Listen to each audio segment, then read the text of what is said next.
Hi friends, నేను already మీకు వీడియోలు చెప్పినాను. ఈ విధంగా మనం ఇంట్రెస్ట్ లేకుండా మూవీకి అవుట్ స్టాండింగ్ అమౌంట్ పే చేసి బయట వచ్చేయచ్చు అనమాట.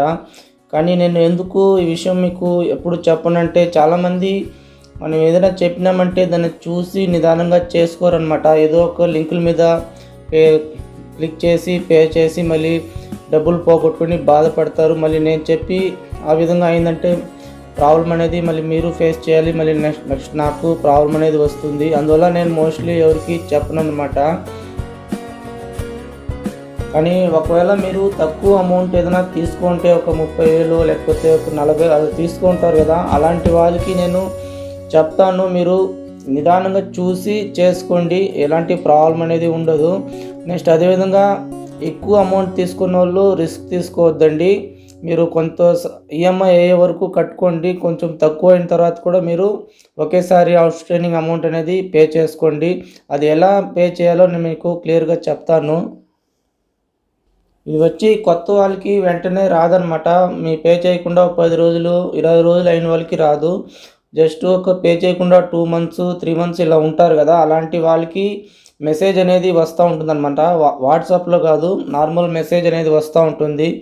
ఈ విధంగా లింక్ అనేది పంపిస్తూ ఉంటారు, ఇంత అమౌంట్. దాని మీద లింక్ మీద క్లిక్ చేసినారంటే మీకు డైరెక్ట్ వెబ్సైట్ ఓపెన్ అవుతుంది. అక్కడ మీకు అమౌంట్ అనేది ఈఎంఐ అమౌంట్ మాత్రం చూపిస్తుంది.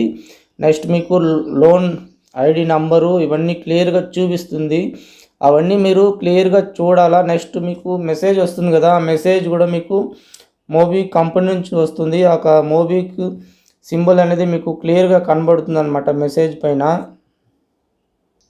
ఆ లింకుల మీద క్లిక్ చేసిన తర్వాత మీకు మొత్తం మీ డీటెయిల్స్ మొత్తం అక్కడ కనబడుతుంది. అలా కనబడినప్పుడే మీరు ఈఎంఐ అనేది పే చేయాలన్నమాట. ఎందుకంటే మీ లోన్ ఐడి మొత్తం అక్కడ చూపిస్తుంది. Next me out standing amount interest లేకుండా ఎంత ఉందో అది మాత్రం చూపిస్తుంది. అంతే, జస్ట్ అక్కడ నుంచి మీరు పే చేసినారంటే ఫోన్పేనో గూగుల్ పేనో వెళ్తుంది.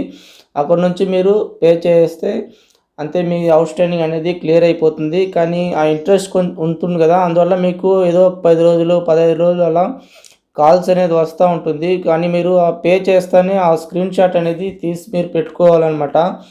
తీసి పెట్టుకుంటే మీకు ఎవరైనా కాల్ చేస్తూ ఉంటారు కదా వాట్సాప్లో, లేకపోతే ఎవరో ఏజెంట్ కాల్ చేస్తూ ఉంటారు. అలాంటి వాళ్ళకి మేము పే చేసినాం అనేసి మీరు జస్ట్ స్క్రీన్ షాట్ పంపిస్తూ ఉంటే ఒక 2-3 ఫోన్ చేస్తూ ఉంటారు అప్పుడప్పుడు.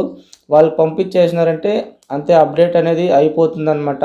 నెక్స్ట్ అంతే, ఒక 10 రోజులు పోయిందంటే మీకు మళ్ళీ కాల్స్ మెసేజ్ ఎలాంటి ప్రాబ్లం అనేది ఉండదు. కానీ చాలా జాగ్రత్తగా చేయాలన్నమాట. నేను చెప్పినాననేసి మీరు ఇష్టానికి ఎక్కడో వాట్సాప్లో ఇలాంటి లింకుల మీద క్లిక్ చేసి పే చేస్తే దానికి మళ్ళీ రెస్పాన్స్ అనేది ఎవరు ఉండరు. మీరు నిదానంగా చూసి జాగ్రత్తగా చేసుకోవాలన్నమాట. నెక్స్ట్ అదేవిధంగా ఎక్కువ అమౌంట్ తీసుకున్న వాళ్ళు నేను ఆల్రెడీ చెప్పినాను, దయచేసి మీరు ఇలాంటి రిస్క్ తీసుకోవద్దండి. సగం ఈఎంఐ అయ్యే వరకు కట్టుకున్న తర్వాత తక్కువ అమౌంట్ అయినప్పుడు ఇలాంటి డెసిషన్ తీసుకోండి. ఎందుకంటే ఎక్కువ అమౌంట్ కట్టేసి మళ్ళీ బాధపడాలంటే కష్టము. అందువల్ల తక్కువ అమౌంట్ అయినప్పుడు పే చేసుకొని బయట వచ్చేయండి, ఎలాంటి ప్రాబ్లం ఉండదు. కానీ చూసి జాగ్రత్తగా చేసుకోండి. మీకు ఎలాంటి డౌట్స్ ఏదైనా ఉంటే తప్పకుండా కామెంట్స్లో అడగండి, నేను తప్పకుండా రిప్లై ఇస్తాను. ఓకే ఫ్రెండ్స్, వీడియో నచ్చితే లైక్ చేయండి, తప్పకుండా సబ్స్క్రైబ్ చేసుకోండి. సబ్స్క్రైబ్ చేసుకుంటేనే నేను ఎవరికైనా రెస్పాన్స్ అవ్వాలంటే నాకు తెలుస్తుంది అనమాట. లేకపోతే ఎవరో చూసి మళ్ళీ రెస్పాన్స్ చేయాలంటే కొంచెం లేట్ అవుతుంది. Okay friends, bye.